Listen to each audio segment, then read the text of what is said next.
All right, everybody, and welcome on into Tomes. My name is Jason Wiley, and I'm joined by my awesome and lovely co-host, Cody.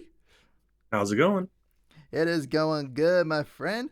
And we are both very excited for this episode to be talking about Dune Part 2. But before we dive into that, we'll do just like a quick snippet of announcements. First off, I will just quickly touch on I know there's been this huge fiasco going on with the Hugo Awards.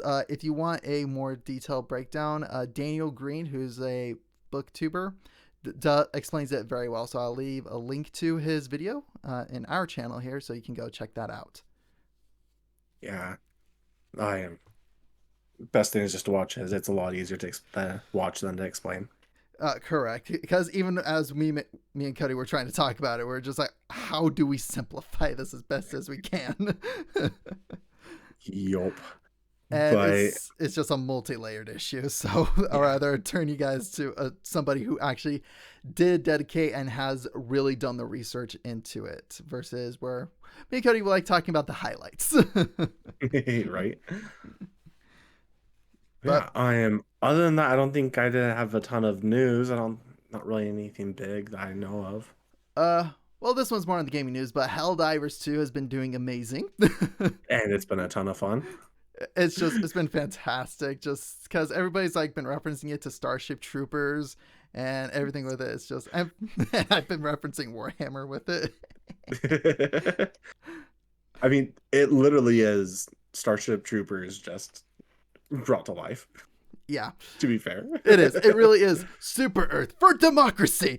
I was like, dude, I'm getting like some for the Emperor vibes with all this too. So, Right? and they're called like what, the Terra Hive, the bugs. Yeah. For me, I just like they're the Tyranids to me. I'm calling them Or Tyranids. Tyranids. I think they're actually called Tyranids. Okay, perfect. Because that's what the bugs are called in Warhammer, the hive mind of bugs. Yeah. They're the Tyranids. So again, that's just like, oh, that's cool. And nonetheless, I'm like, I hate these bugs. Terminids. Terminids. They're called Terminids. Yeah, Terminids. So yeah, pretty Terminids, much. Tyranids, the tomato. It's Yeah. Helldivers did an amazing job. Like, again, there's a reason why it's just been top of the charts for just nonstop, and it's been funny. It has. And we've had a lot of fun and just a lot of laughs playing it. Oh yeah, actually, after you left Friday, we actually had Panda jump in and join us. I saw. I'm so sad I missed him. I'm sorry, but luckily he has it, so maybe we can all get on and play again. Like, it Heck was yeah. just so much fun. I was just like, whoa! And he's in Nevada now, so he's no longer in Rexburg. Okay. Yeah. Anyway, not to dox anybody here, but Right. all right. Well, So I think it's a good time to get to main segment. yeah, let's dive on into Dune Part 2. So where do you want to start with this? Because it was just so good. It was so good. Let's see here. Best place to start, I guess, is just the beginning. It picks up pretty much right where it left off.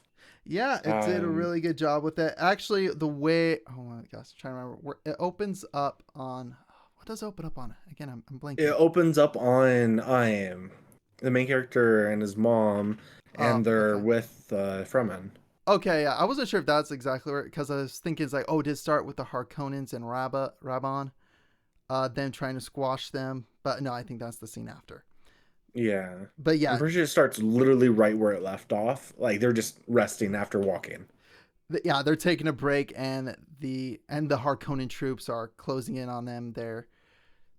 Again, they see him, they take him out. Like, oh, it's just so good. From the way everything was planned, from the way the attack went, just I think that's the thing that I absolutely loved with this film, is that it didn't feel like there had many tactical plot holes. I can see that. Where, like, again, every move they made, tactically from a standpoint, it made sense. There were some that were errors, but most of them made some sort of tactical sense. Yeah. So elaborate on that a little bit. What do you mean? Okay, so Like, examples. I'm going to jump towards kind of the end. Okay, Okay. where they are attacking uh, the Emperor. They're Okay. making a full-fledged run. So, Emperor's standpoint. Okay, big giant worms. That's very well known throughout the galaxy. Best place to entrench yourself is within a valley. So, of Hmm. course, they would pick a place that has rocks all along the walls. Now, Paul, Yeah. also having the abilities he has, sees this and goes, okay, the base of it still is sand. They are surrounded by walls. So, what can we do? Let's blow a hole into this canyon to provide an entrance for the worms. Hmm.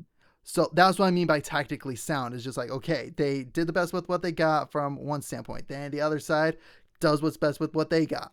And they are able to thwart each other, able to get one up on each other using elements of surprise, guerrilla warfare tactics. They just use all these tactics to where it made sense. Not like one was sweeping, like it wasn't like, oh, Paul, nuke. Absolutely, actually nuke the Emperor. I mean, he basically did though. He did, but not to that degree. I'm No, yeah, he he didn't did drop it the nuke on tactically. him. Exactly. He did a He tactical nuke. it was a tactical nuke. But yeah, I definitely agree with that. Everything did feel like it was honestly it felt like a chess match between the two, where Yes. there was the moves and counter moves and they were trying. And one of the things I really loved is that they had Robon down. They knew exactly how to take care of Robon. And because of that, he lost everything. Yes. And then as soon as they bring in his brother, whose Cousin. mind is different and they don't know how he's going to act, that's when things start being more difficult for them and they start losing some battles. And Yeah, I thought it when was really well done that way. and which to me I love Fade. They did an amazing job with Fade. Yeah, Like he is a good villain, and oh, they just, I again agree. they nailed him to a T. Like again, they did a slight difference, but I like the difference that the movie made instead of the book. Yeah. So primarily, it's actually with the knives. So Okay.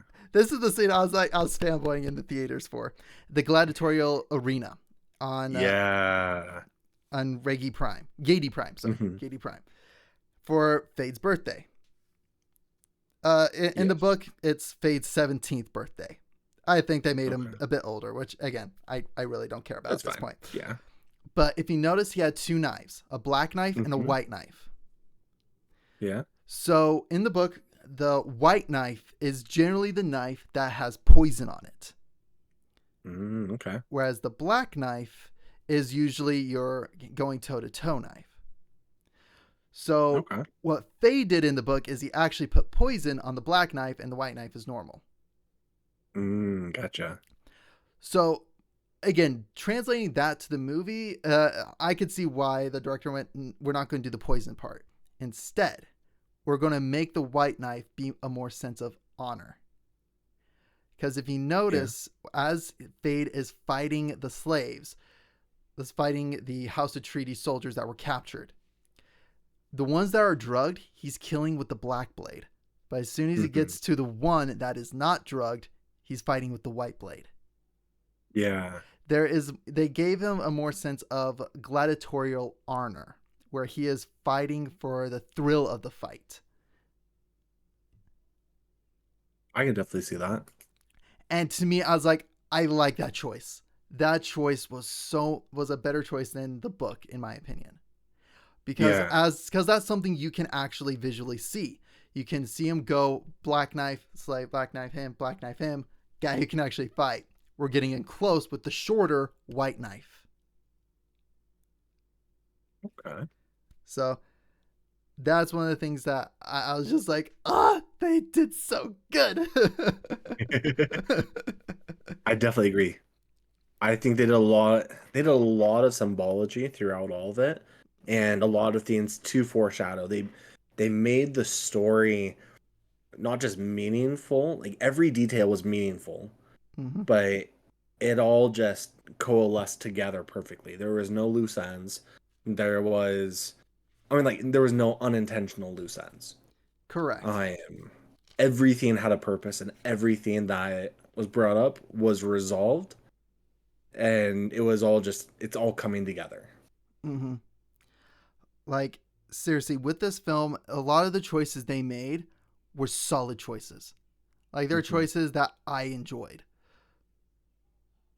Same. Like I do like how they did focus more of the conflict onto the Ben Gesserit. Yeah. Because again, the main conflict in one regards is there's you have the Harkonnens, then you have the Ben Gesserit who honestly they flip flop more than anything because they hedge their bets. They're trying to play the field. They're trying to get the best game up, best leg Yeah. up. And then of course you have Atreides, aka Fremen, Yeah.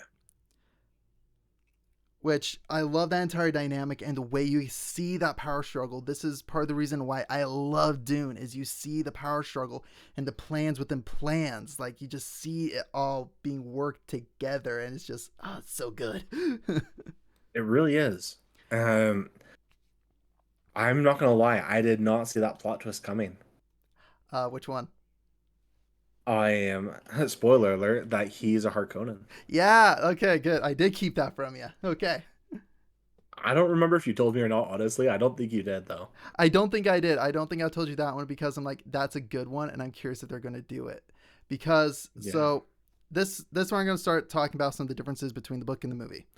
So Okay. in the book, that actually happens after the raid, after Robin and the Sudakars of the Harkonnen family take down the Atreides, take down the Duke, take down Duke Okay. Leto. It is when he's in the tent, so if you think back to part one, when he's in the tent with Jessica, Hmm. he gets a huge dose of spice and he's beginning to be able to see the past and future. And that's when he Okay. sees the connection. He's just like, we're Harkonnen? Interesting. It happens then. So he has that knowledge prior to. Okay. So that's why I was like, I'm curious if they're going to continue down that line. I don't see why they wouldn't, but I'm going to hold my tongue just in case. And I'm glad I did. Me too. I didn't expect it at all. Mm-hmm.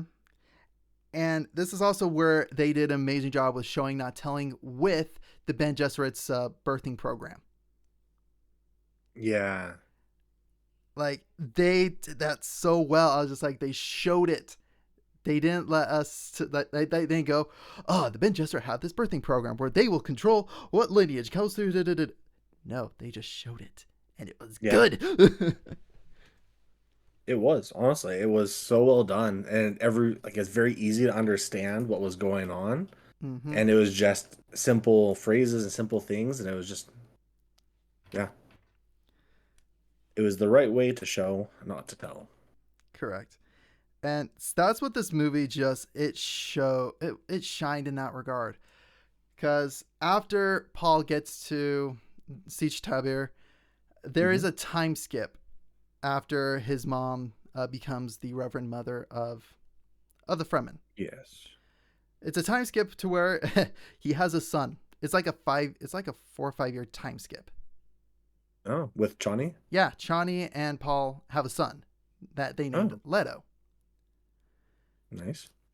So, because again, he actually basically says he loves his son right before he does the sandworm writing. Okay.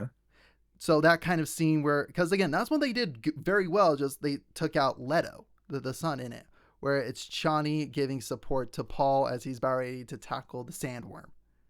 Yeah. Like It makes sense. I was like, oh, seriously, that was like almost straight from the book to the movie. They just removed their child Leto from the equation. That was it. Okay.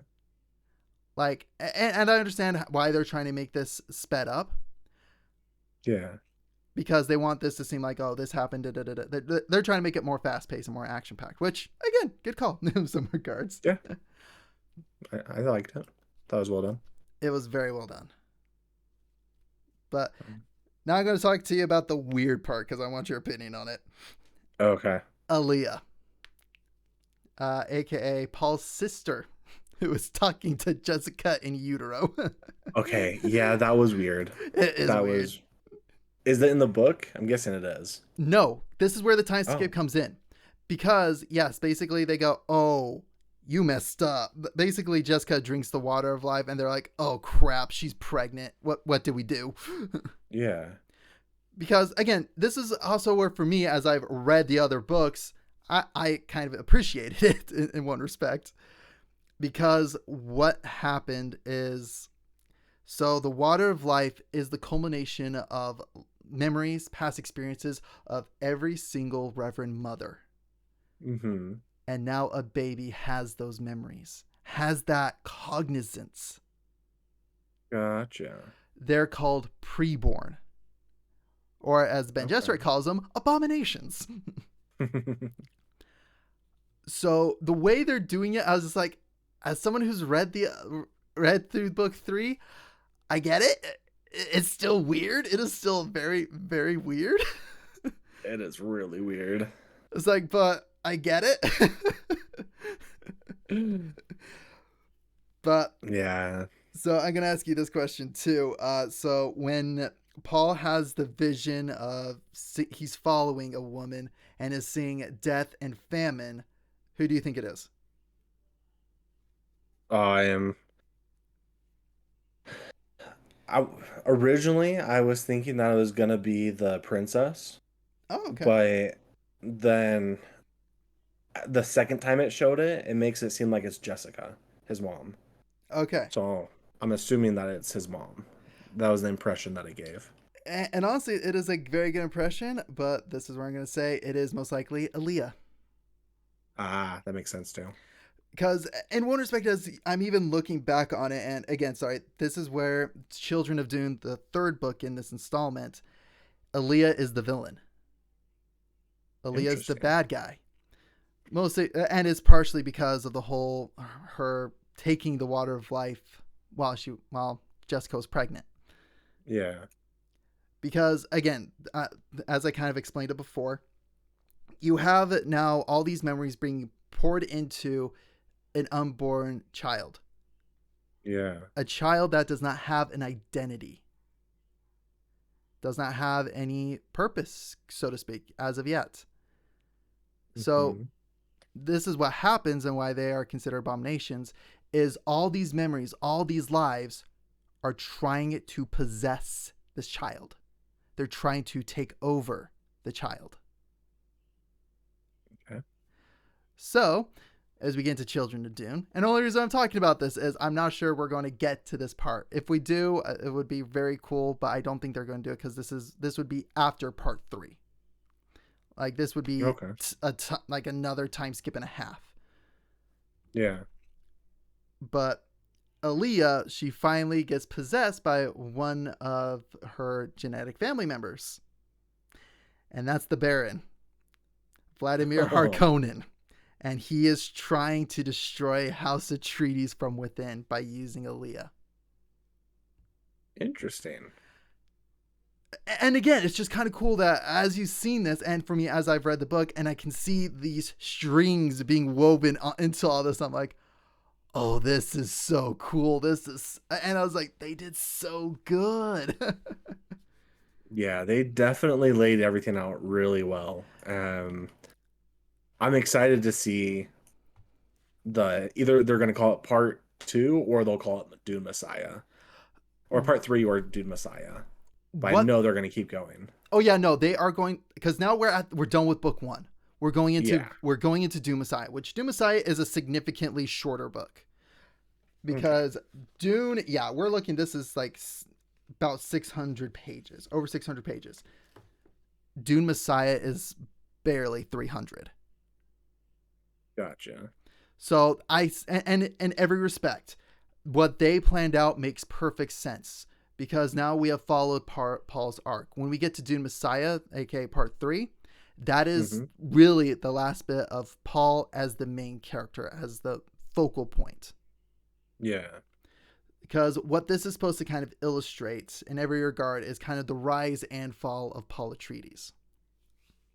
Okay. Which, and again, the movie's been doing a fantastic job with it. Yeah. I But was talking to one of my friends when mm-hmm, we were watching the movie, and so I asked him, and this is just one of my favorite things to ask after a movie is favorite and least favorite part. mm, And his least favorite part is the moment that Paul changed, when he mm, accepts who he has to be, mm, and you just feel that change. yeah. And I was like, yeah, I could definitely see that. I totally agree. Gonna guess this is Chase. Yeah. Okay. And again, this is the reason why I was like, yes, that sucks, but that's accurate. Oh yeah. Because again, this has been Paul's entire thing. Like seriously, throughout most of Dune and Dune Messiah, Paul is doing everything he can to avoid a jihad, a holy war. He's doing Hmm. everything he can to avoid it. But as he begins to see into the future, he sees all of these different outcomes. Like think of Doctor Strange, how he saw like 1,000 different outcomes. Like sorry, what 1 million, like a billion Yeah. different futures, and only one where they succeed. Yep. This one, Paul saw a billion, but none of them where he succeeded. So he has to go with the least evil. He has to go with the one that's going to be, it's the best possible outcome. Yeah. And so he's just like, all right, holy war time. I guess we're doing it. Okay. And yes, billions of lives are lost, but he saw visions where it would have been trillions upon trillions. Yeah. So we're trading a T to a B. Which is an unfathomable difference, It's an unfathomable. honestly. It really is, and this is when you think about it. And again, I'm not trying to defend. Oh yeah, holy war genocide kind of thing. I'm not trying to defend it. No, not at all. It's a trolley problem. That's what this is. That's what this Yeah. entire thing is. It's a trolley problem. Do you try Yeah. to prevent a jihad which will cost trillions their lives, or do you allow it and try to control the jihad and make it billions? Yeah. And that's what Paul basically had to do. He hates it, he regrets it, and most of Doom Messiah, he is just like, ugh, I don't want to make this decision. And then finally he's like, I have to do this. Yeah. Because it goes to whole other levels as well, from like, I don't want to do this to my people, to I do not want to do this to the people I love, to again, it goes and goes and goes. And this is the problem that Paul continuously has to tackle. And Yeah. that's what makes Dune so interesting to read, watch, and just it's an interesting form of entertainment from a philosophical standpoint. That's fair. But again, and I like how it's just like I actually personally love how that's Chase's least favorite part, because it's in Yeah. one respect it's supposed to be. And for me, what I think the thing I hated the most was how Jessica forced Chani to do it. What do you mean? How Jessica used the voice on Chani to save Paul's life. Oh, yeah. Yep. I agree with that. But yeah, but the thing that I really did like with this is, Mhm. did you feel like the shift of Paul's, like that Jessica slowly became Paul's enemy? Yes and no. Mm-hmm. Never truly an enemy. Mm-hmm.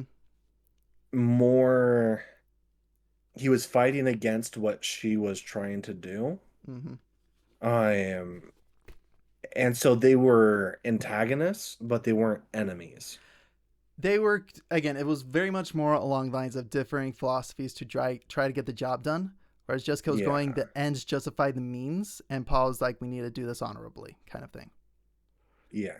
So reason why I was bringing that up is because seriously, there's a line in Dune where, actually, I was just going to read it.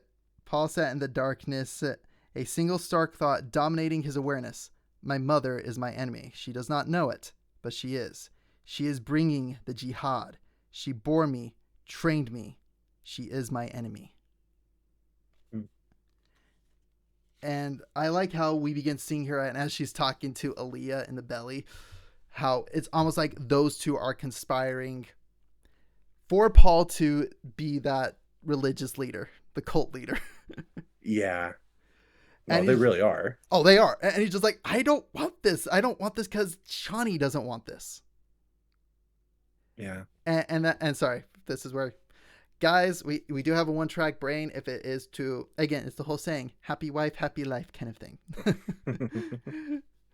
In Paul's case, Yeah. like happy Chani, I live.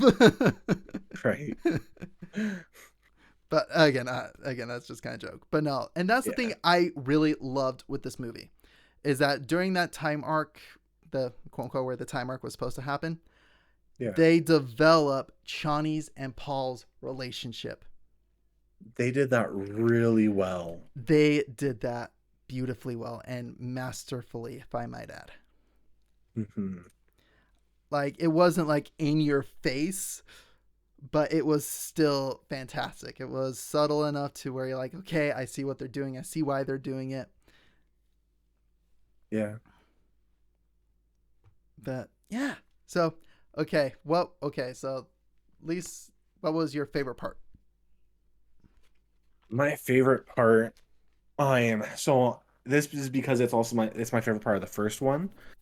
I am it was the dichotomy of the battles of Arrakis or Arrakeen falling and then them retaking Arrakeen. Uh-huh. And the reason for that and the reason I love this is when Arrakeen fell, when they're marching out against them, they have the bagpipes of the Atreides house playing. Mm-hmm. And when they retake Arrakeen, there's a form of that playing. It's mixed in with other themes, but the bagpipes are there playing the tune, but it's different. And it just shows the difference between his father and his father's way and him and his way, and how it's more chaotic and it's more aggressive, where his father was structure and he was all of the thing that he was, the lord, the duke that he was. And Paul is the chaos and the warlord that he is. Mm-hmm. And it's all conveyed just through the music with the battle. And I loved that. Which again, I believe again, same score. Hans Zimmerman, man, come on, Right? like, dude, it's again Hans Zimmerman. Okay, so Dune, I would equate to being this generation's version of Lord of the Rings, the trilogy, I can see that. where they are both books, but they are masterpieces in their own rights, Yeah. as like Star Wars was. Which Yeah. that's why I was drawing that comparison, is because he has Star Wars. What's his name? John Williams, and now you Hmm. have Dune's Hans Zimmerman, Yeah. which it's just Hans does an amazing job with this. So many times, just I knew my skin, like I got the goosebumps on my arms just because of the music. Right? Like especially with Paul writing the Sandworm.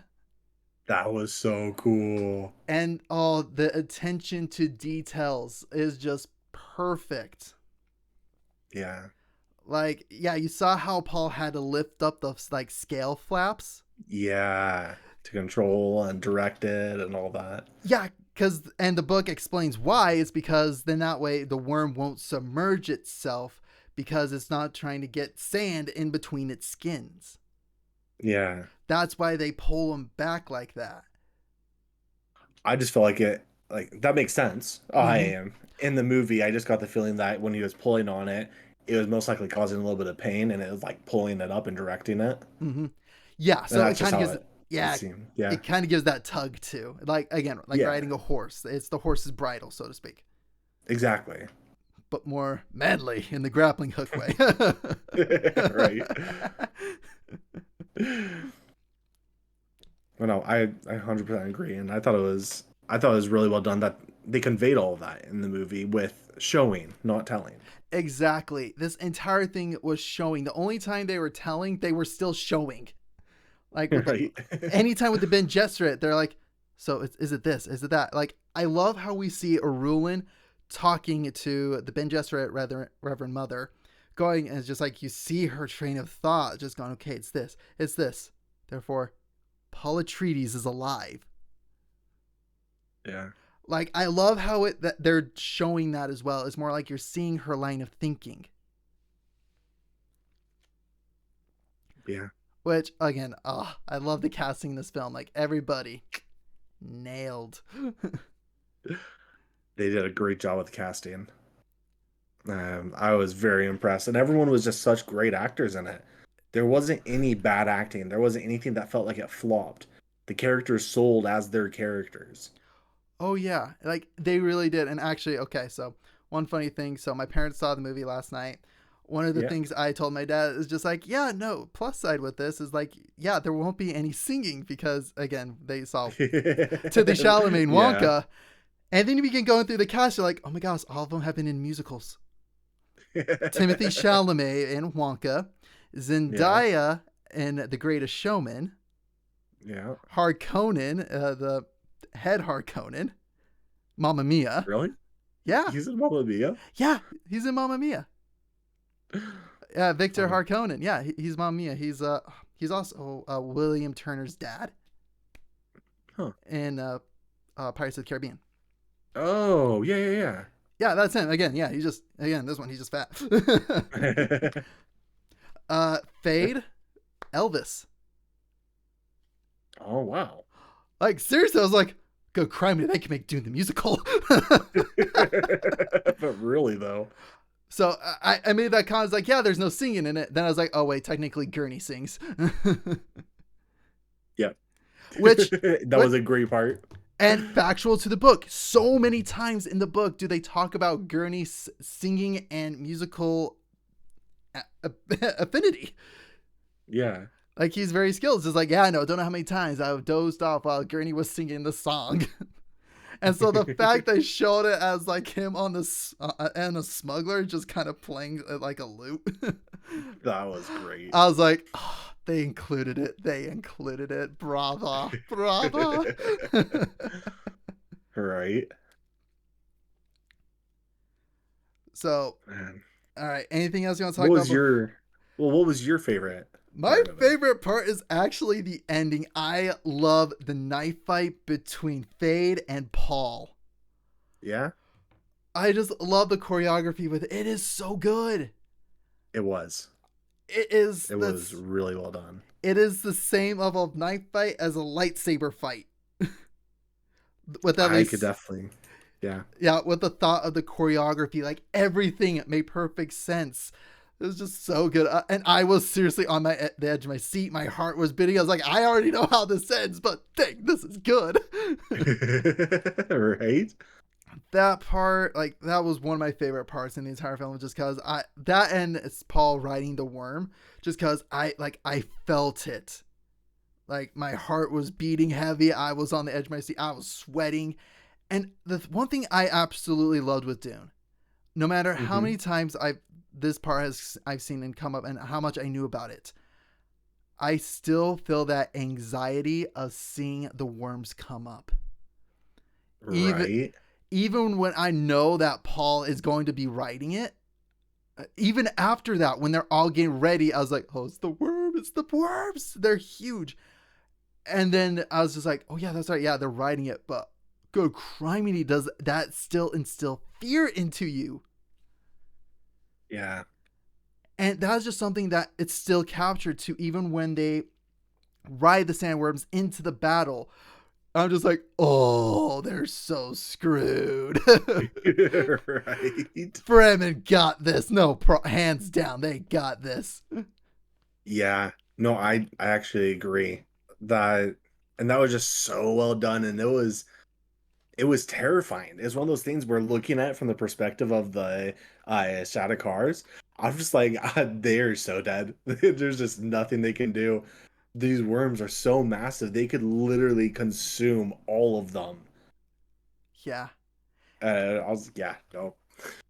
And that's where, oh yeah. So, other thing I absolutely loved with it is the Fremen culture. They kept Yeah. true to the core beliefs of the Fremen culture. Like, that was the thing that blew my mind.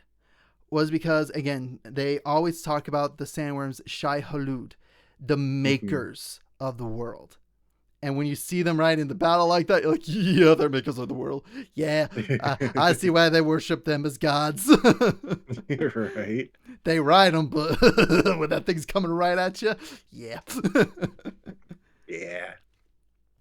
Which, the other thing, not sure you noticed, but when they were extracting the water of life, Yeah. did you notice how they had to kill the worms? Yes. Yeah, they had to drown them. Yeah.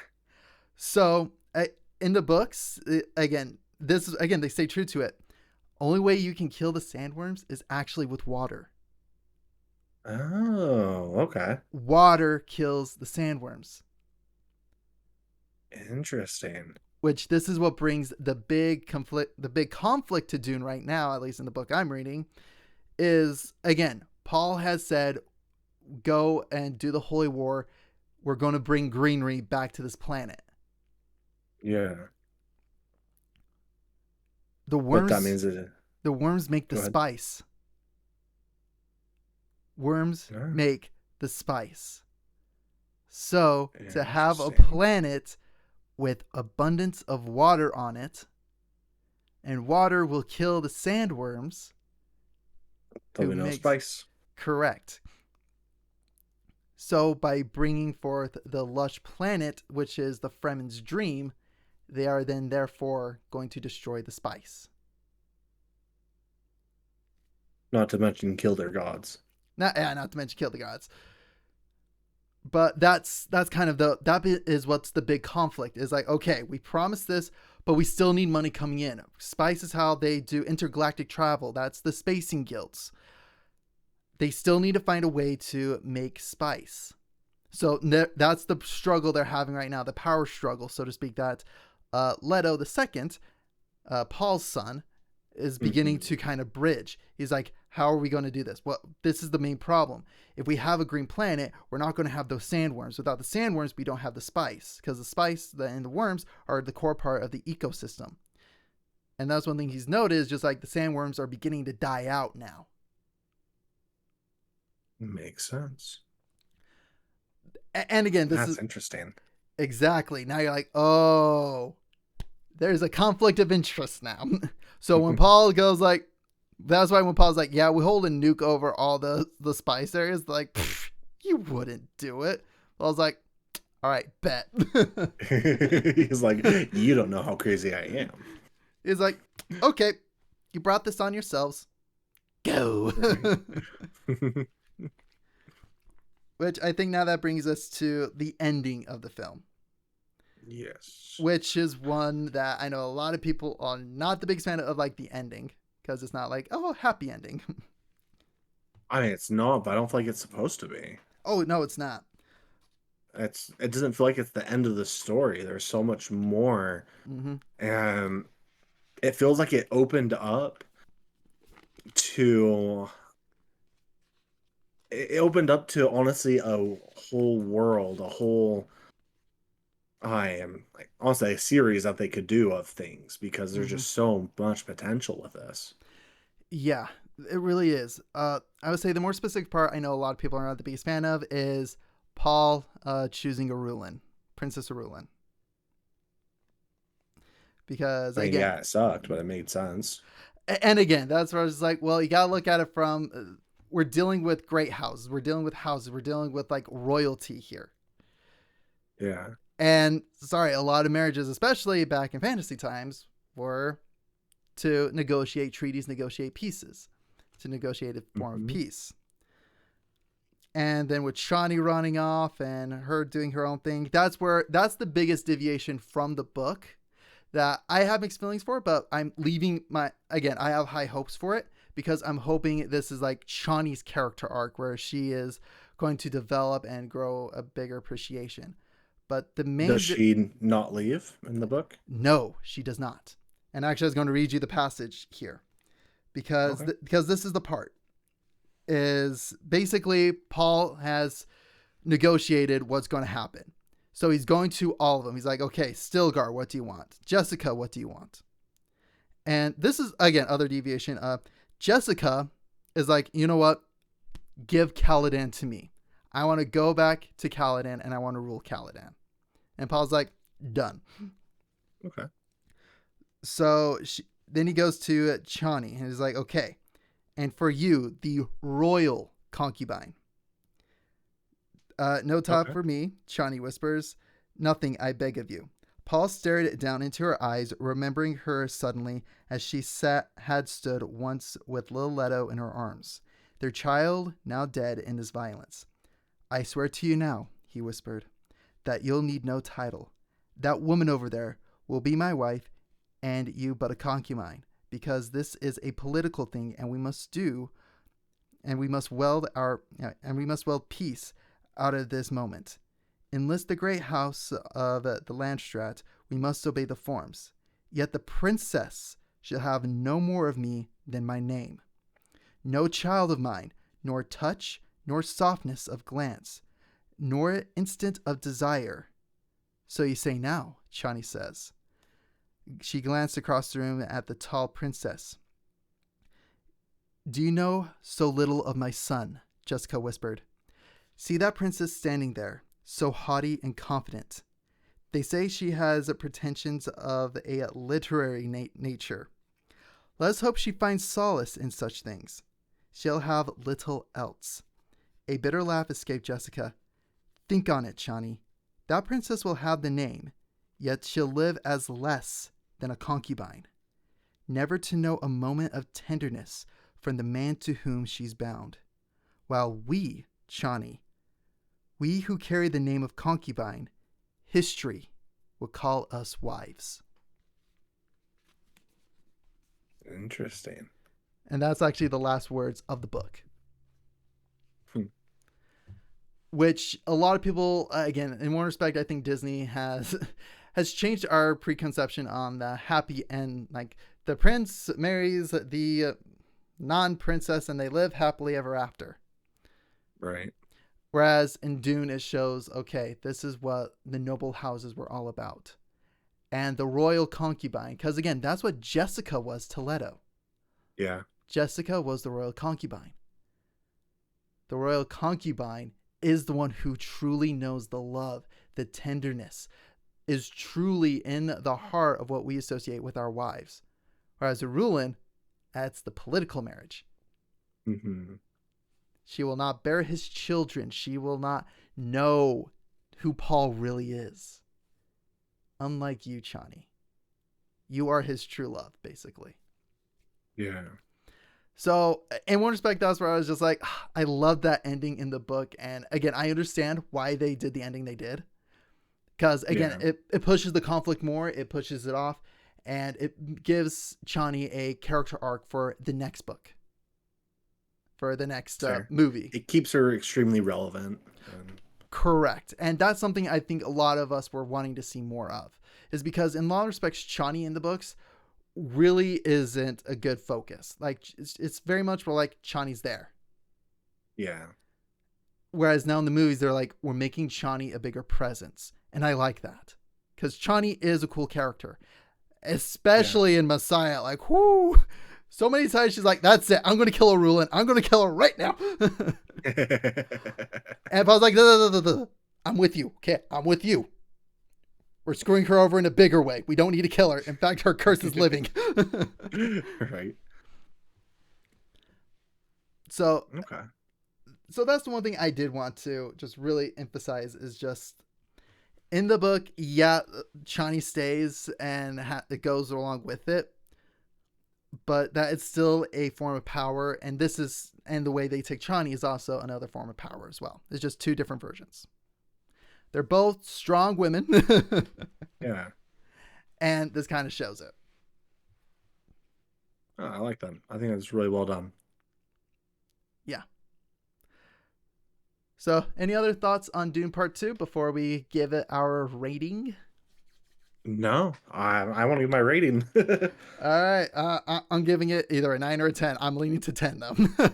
I was gonna put 9.5. All right. That was literally what I thought was 9.5 because there was little things that I don't know, some things that are just a little cliche, but it's just because of the story and everything. So it wasn't perfect, but it's as close to perfect as you could really get.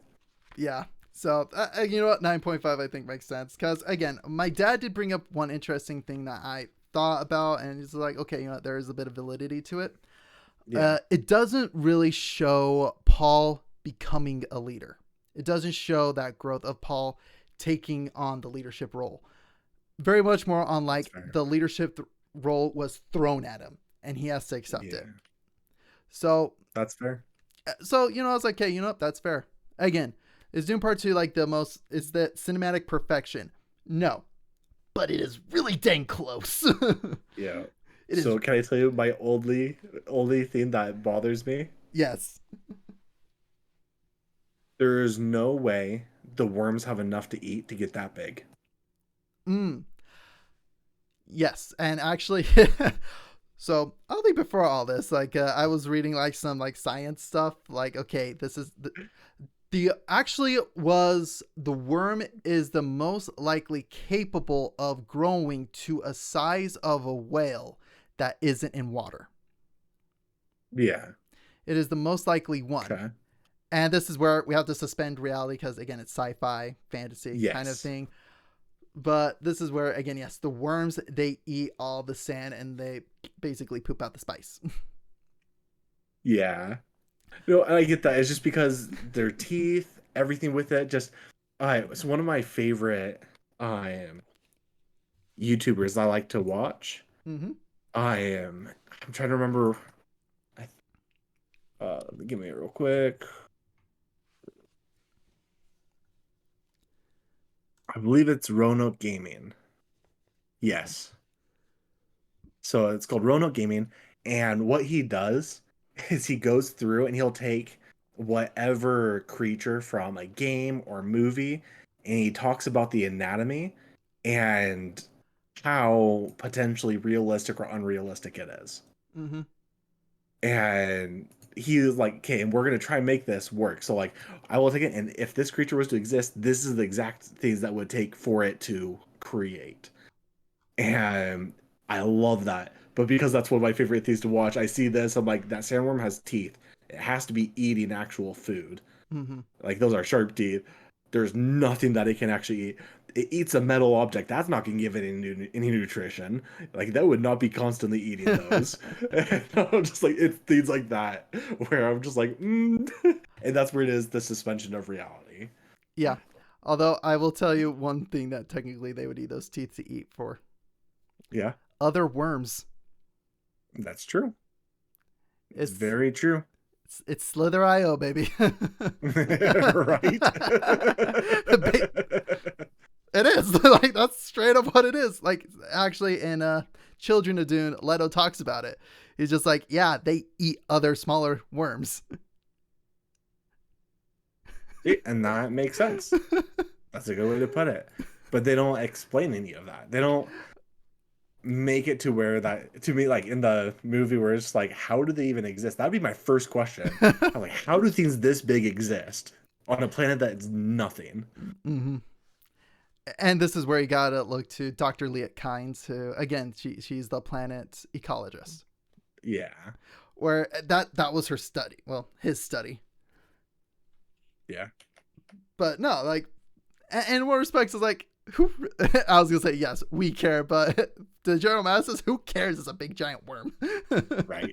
It's like Godzilla, okay? We enjoy big monsters. We do. We will And I suspend. love it. I absolutely love it. And I am Yes. happy to suspend it. But there's always that thought in the back of my mind of, It's the how would this actually work? Why don't we Right. have these in reality? Why do we have to suspend it? Right. But yeah, no, I have a complete agree. It's just like, yeah, no, these worms are massive for no other reasons than it's kind of cool. Exactly. But I at least how like how Frank Hubert has tried a pseudo justification for it, whereas other people Yeah, just go, we're going with it. I agree. I definitely agree. Having something is better than nothing. Even if it's flawed, it's better than nothing. Again, it's like science. You have theories. You have these Yes. ideas that like, okay, can we prove this? Can we not prove it? How do we prove it? How do we disprove it?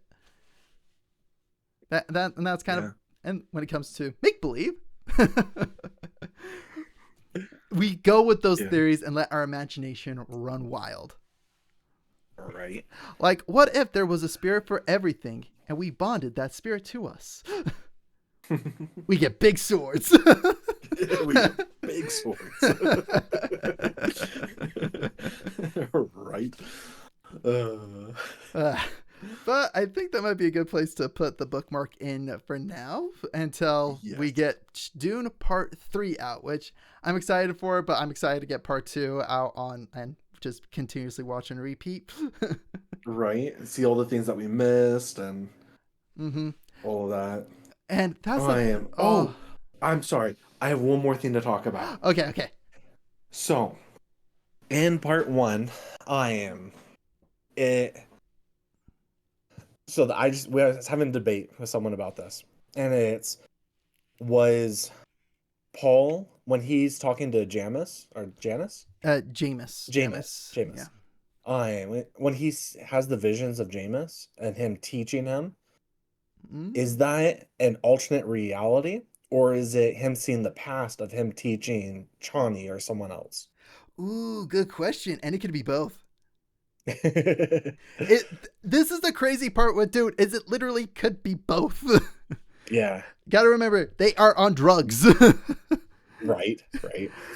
No, I know that it talks about how he's the bridge between the past and the future, Mm-hmm. and that he does see multiple futures. Yeah. And so when we're looking at that was our debate, and I just keep getting the feeling that it was him seeing the past and of Jamis teaching Chani. Especially like for whatever reason, that's my thought with it. And it could be an alternate reality where he fought Stilgar instead of Jameis. Yeah. Like that's where this is where Dune can be a lot of fun when you get into like some of those theories, especially when it comes to something like this, where it's just like it's another interpretation of Dune. Yeah. Where they're like, oh yeah, Jameis is the bridge to the world. And I believe in actuality, Jameis, prior to that point, again, he would visit Paul in visions, but then once Paul kills him, it stops. Okay. So it could have been in a form of reality that he was seeing, and that's why, in one respect, Paul was hesitant to even try to kill him, because like this is the guy who's going to be teaching me, but then he's got to do it. And honestly, that could be that is actually a really good antithesis to the entire story of Dune. Is he sees he hopes for an idealistic outcome, and then when reality kicks in and he has to make a choice, it's not always as he sees it. Yeah. Which is But that's why I like Dune. one of the and well, that's one of the things when I first watched that movie, I watched with my parents and my wife. And my wife and my mom both had the same question. They're like, I thought Jamis was supposed to teach him. So why did he kill him? Why do you have to kill him? Like, that doesn't make sense. And I was like, well, if you think about it, Jamis's death enabled him to learn. So Jamis is the reason that he learned all those things. It just wasn't directly him. It was through him and through his death. Mm-hmm. And so a lot of it's metaphorical rather than literal.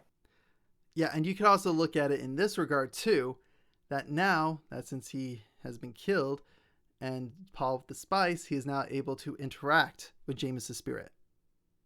Yeah. You can look at it from that direction as well.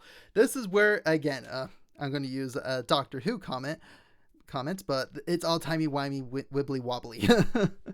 Yeah. Especially when you begin dealing with spice. Right.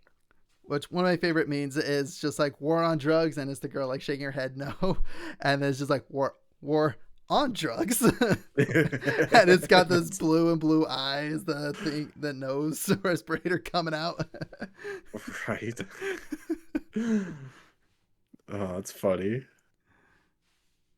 Love that meme. Yep. Yeah, well, I think that is a great place to put a bookmark in, and we'll pick it up another time. Yep, we will catch you guys next time. Thank you so much for tuning in.